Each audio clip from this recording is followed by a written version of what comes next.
friends, welcome back to Food Prep Guide. I am outside on this absolutely beautiful day doing a little bit of garden prep, as you can see here, which we'll talk about in a little bit. But I was just out here working in this area right here of my garden, and I was just hit with an overwhelming feeling of blessing and of just discovering this growing method and how much food we have been able to produce on such a small, relatively small square footage. And I wanted to bring it to you today. It's not something that I see talked about much on YouTube or any social media for that matter. So I want to share the method that has been working the best for us to produce nearly 3,000 pounds of food in a very small square footage. Let's get started. If you would like help planning a productive garden, scroll down to the description box of this video and click this link for a free garden printable. We calculated quantities for a year's supply of the most common garden vegetables and organized them into a neat chart to help you plan. We'll send it straight to your inbox. If you're new here, we invite you to subscribe and hit that notification bell so you don't miss any of our upcoming tutorials on gardening and food preservation, food storage, and more. Okay, so the crux of this growing method is really kind of a three-pronged design, has three design elements to it.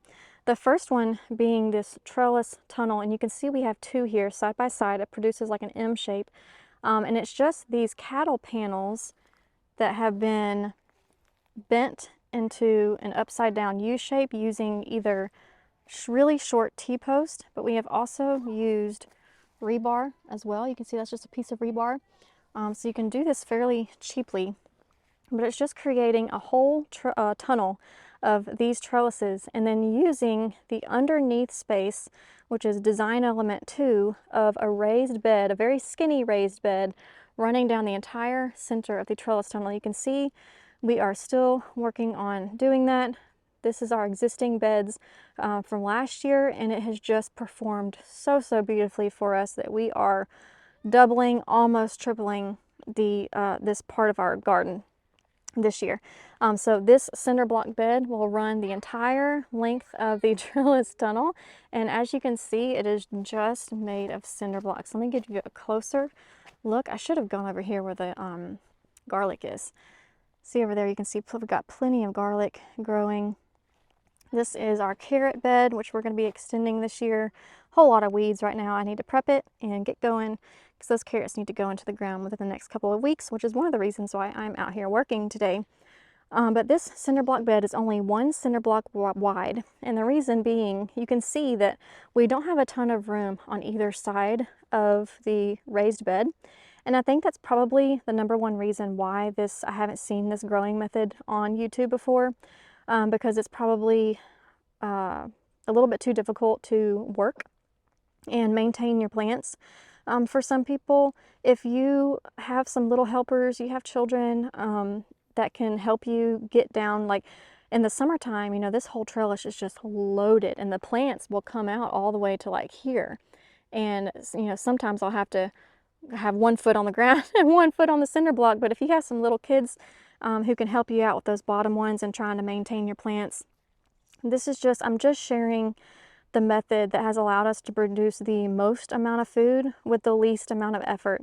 I didn't spend much time over here in this section of my garden last year because it just didn't need me. It didn't need watering. It didn't need a bunch of weeding. I only had to amend it once, and I didn't even have to fertilize it throughout the year. And it's just an excellent way, and I just want to share it with you. And the number 3, the design element number 3 is this weed fabric on both sides, because I think having this weed fabric on both sides is going to eliminate some of that kind of hard partness of this project, being kind of hard being able to bend down and weed over here because you have such a small amount of space to kind of fit your body in there, and it's hard when you're trying to navigate and turn around and all of that. But I believe the weed fabric on each side running the entire width of the trellis tunnel is going to fix that issue for me and make this even more off hands and low key gardening this year. One aspect why I think this growing method can produce so much food in such little space is because we are actually only planting right here at the base of the trellises. So right here along the whole base of the trellis, that's where the seeds are going. That means all of our amendments, our fertilizers, anything that we need to amend the soil with, we can concentrate it in this little narrow row that goes down the trellises. So for me, when I'm trying to budget I'm trying to garden on a budget and as frugally as possible, being able to concentrate my amendments and fertilizer choices and just whatever else in such a small area has allowed me to produce far more food at a much less cost in amendments and fertilizing, because you only have to amend this little bit here on both sides of the trellises. So this weed fabric is going to come, I've got it tucked under the cinder blocks here so that weeds will not grow up through the holes. If you can see the black weed fabric through there. So I'm not going to have to deal with weeds in the cinder block holes like I did last year. You can see a lot of weeds came up through the holes, and that was an issue last year, so I'm fixing that, I hope, with this weed fabric. But anyway, it is tucked up under here to block weeds coming up through the holes. And then it's going to come out to about right here, leaving only about 3 inches of bare soil, which is going to help cut down on weeding, but again, really concentrate our amendment efforts on the area where it matters most. So I took some calculations on yields for, let's see, what was it? Cucumbers, green beans, a vining variety of zucchini, and tomatoes. And I calculated those yields based on plant spacing and the average amount of fruit that these plants have yielded for us on these particular trellises, and added those all together. And I want to share with you kind of what you can expect and why I am so excited about this growing method and wanted to share it with you. Okay, I've got my notebook here where I transferred some notes from my planner. We have a Sprout to Supper planner. If you're interested, I'll link that in the description box below. It helps you keep track of just every part of the planting and growing process, and even to the preservation and food storage and meal planning process. But I transferred some numbers of harvest tallies from last year. Now this year we are, like I said, we are doubling, almost tripling. So I don't have hard and fast numbers for this amount of space that we're doing this year, but I just simply multiplied by the amount of trellises that we had last year. So for instance, if I produced 20 pounds of food on one trellis last year, and I know that for a fact because I tracked it, then I should just be able to multiply that for the amount of trellises that we're expanding. And that's what I've done here. I've calculated some numbers. If y'all are a friend of Food Prep Guide, you know I'm a numbers girl, I'm an efficiency girl. I like to streamline things, and I like to have numbers and data to go off of to plan and expand and produce. So here are the numbers of how much food is produced in these trellis tunnels with the raised beds. And actually, the numbers that I calculated, I just realized this. I was looking through here and it just hit me. I didn't even count. Wow, that's amazing. I didn't even count the amount of food in the raised bed. And that's a lot of growing room. You saw those raised beds with the carrots and the garlic. You saw where they stopped, but you saw how we're extending our trellises this year. So that raised bed is going to almost triple, probably most definitely triple in length. And I didn't even calculate. I didn't even move those tallies over here. So all of the food and the pounds that I'm going to be ranting off to you in just a second doesn't even include the raised beds. It is just the trellises. That's amazing. Praise the Lord. Okay, cucumbers. We averaged 7 plants on each side of the trellis. So the trellis does this upside down U shape, which means we have 7 plants on this side and 7 plants on that side. So 14 plants per trellis. We averaged 15 pounds of cucumbers per trellis. Or no, excuse me, 15 pounds per plant. Big difference. 15 pounds per plant, which gave us 210 pounds per trellis. Now we did 2 of those trellises last year. So we multiply 210 by 2, we have 420 pounds of cucumbers. And that was way more than we needed. I'm actually thinking about going down to just 1 trellis this year because we still have pickles in our pantry from last year, and I gave away so many cucumbers. So not only did we fill our pantry with way more pickles and relishes than we need, we gave away a lot. So I'm thinking about going down, but I'm not sure because I really do like to have a bunch to give away as well. So 420 pounds just on 2 trellises of cucumbers. Next, green beans. Our family doesn't absolutely adore green beans. I only serve it as a side dish every now and then, and so we only did 1 trellis of green beans last year. Again, we averaged about 7 plants per side, which is going to be 14 plants total. Average about 14 pounds per, or excuse me, 1 pound per plant. Now these are pole variety. I think if I had a fertilized, I could have gotten more than a pound per plant, but I didn't fertilize, y'all. I didn't pay attention to those green bean seeds at all. So averaging 1 pound per plant, 14 plants, that's 14 pounds of green beans for one trellis. Next, the zucchino rampicante. If y'all are friends here, y'all know that I absolutely love this variety of zucchini, and I'm not ever going to grow the other kind. This is a vining type of zucchini, so you're getting more food and less space, and because it vines, you can set them up on these trellises and get good airflow and prevent powdery mildew, which is very common with zucchini and squash plants in that family. Also, since you're growing vertically, it's a whole lot easier on your back to get rid of those squash bugs and stuff because you're not having to constantly bend over on the ground. You can get those squash eggs and stuff as they grow up the trellises. So again, an average of 7 plants per side, that's 14 plants total. You get an average of 12 pounds per plant. Multiply that by 14 and we got 168 pounds per trellis. Last year we grew 3 trellises, so multiply 168 by 3, we got 504 pounds of zucchini, y'all, and my chickens are still enjoying that to this day. I canned up a ton. We use zucchini to produce mock pineapple, mock applesauce, of course your frozen shreds for zucchini, dehydrated shreds for zucchini, zucchini for frying, I mean, all sorts of things. We use it to stretch our tomato sauce. So we really grow, since I've discovered this variety, we have really amped up our growth for that. But besides all of that, is that a gaping hole in my fence?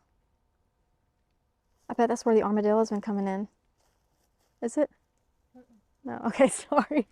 Oh, sparkly object. I thought we've had an armadillo issue, which we had a video on that too, but I thought I just saw a huge gaping hole and it's like, well, that's where it's been coming in. But anyway, sidetracked. So where was I? Zucchini. Even though I preserved all of it, all those different ways for my family to eat, I also allowed the zucchini to grow to its late stage and turn orange, and it turns into more of like a butternut squash. The inside turns orange, and it turns into a storage squash that can last 6 to 9 months. We're in February right now, and I still have about 50 pounds of zucchini squash in my kitchen that I am feeding to my chickens. So, over 500 pounds on 3 trellises. I'm debating whether or not to decrease that down to 2. I thought I had decided to go down to 2, which in my garden plan I did mark down 2 trellises, but then I thought, you know what, it's helping me meet a goal that I've had for a very long time, which is also grow food for my chickens, to just decrease that feed cost even more, and that zucchini is helping me meet that goal, so maybe I should keep it 3. I don't know, we'll see. Okay, grand finale, tomatoes. You saw we have 2 tunnels here. We had such good success with these last year that we have made a big switch and we are turning an entire tunnel dedicated to just tomatoes. I am not using tomato cages anymore. I'm not using the stringing method anymore. It seems like the tomatoes need a whole lot more structure than what I originally have been giving them. The tomato cages, they just grow way more. I think the tomato cages are more for determinate tomatoes, and most of the tomatoes we grow here are indeterminate, which means they just keep growing, growing, growing. And those cages are just not enough, but these cattle panel trellises are. So we're dedicating an entire trellis tunnel. So I did some math based on yields that we did get, and I'm just multiplying to see how much we could get if we have an entire tunnel, which is 8 trellises, by the way. One whole tunnel is 8 trellises. So the tomatoes need a lot more room than the cucumbers and green beans and zucchini and stuff like that. So I'm only averaging 4 plants on each side. So that's 8 plants per trellis. Okay, an average of tomato plants when they are staked really well, like this cattle panel trellis, is around 30 pounds per plant. If you were to do a Google search for how many average pounds for each tomato plant, you're going to get somewhere in the 10 to 12, 10 to 15 pound range, but that's going to be for plants that aren't necessarily very well staked. They're not given the amount of structure that they need for them to grow as sturdy and as tall as they could, being indeterminate tomatoes. If you provide them the structure to keep on growing without snapping, you can exponentially increase your yields. So we're averaging 30 pounds of tomatoes per plant. Keep in mind that's the entire season. From the very first tomato we picked to the very last tomato that we picked. Did I say potato? Tomato. So 8 pounds per trellis, 30 pounds per plant. That's 240 pounds per trellis. We have 8 of them. So multiply that and you have 1,920 pounds of tomatoes. That sounds gargantuan, and I think it is, but last year was my first year to produce enough tomatoes to be able to put up my pasta sauce for the year. But I don't have just pasta sauce. I need salsa. I need just plain tomato sauce. I need tomatoes to create tomato powder. What's some other ones that I need? Tomato juice for soups and stews. Like, I need all sorts of tomato products, and that's not even counting barbecue sauce and ketchup. So I would need a lot more than what was produced last year, and that was my largest harvest yet. So 1,920 pounds of tomatoes. Lord willing, I am hoping that's going to be enough to cover all of those items that I just listed. If it's not, we'll make some amendments and make some changes and just keep on going next year. It's all of trying to learn, experiment, see what works, expand on what works, ditch what doesn't. So, we'll see. So add up all of those pounds for tomatoes, the zucchini rampicante, the green beans, and the cucumbers, and we come to 2,858 pounds of produce in this square footage. It is absolutely amazing and mind-blowing, and even more so that I just realized earlier in this video I didn't even count the raised bed. So underneath the trellises here, we're going to be putting carrots and salad greens. And then over in the second tunnel where you saw the garlic, I'm going to keep it garlic and we need a whole lot more garlic, so I'm just going to keep on extending that garlic bed, but pretty much only grow garlic there. We'll see. Garlic tends to be harvested in like July or August, so I might do a quick growing fall crop, maybe some greens in there after I pull those, but we'll see. I'm not sure. But y'all, isn't that remarkable? Almost 3,000 pounds of food in such a relatively small space. You don't need acres and acres and acres to produce pounds and pounds of food. Okay, y'all. I hope that made y'all as excited as I was. Okay, I hope that was helpful. We'll see you next time. Bye.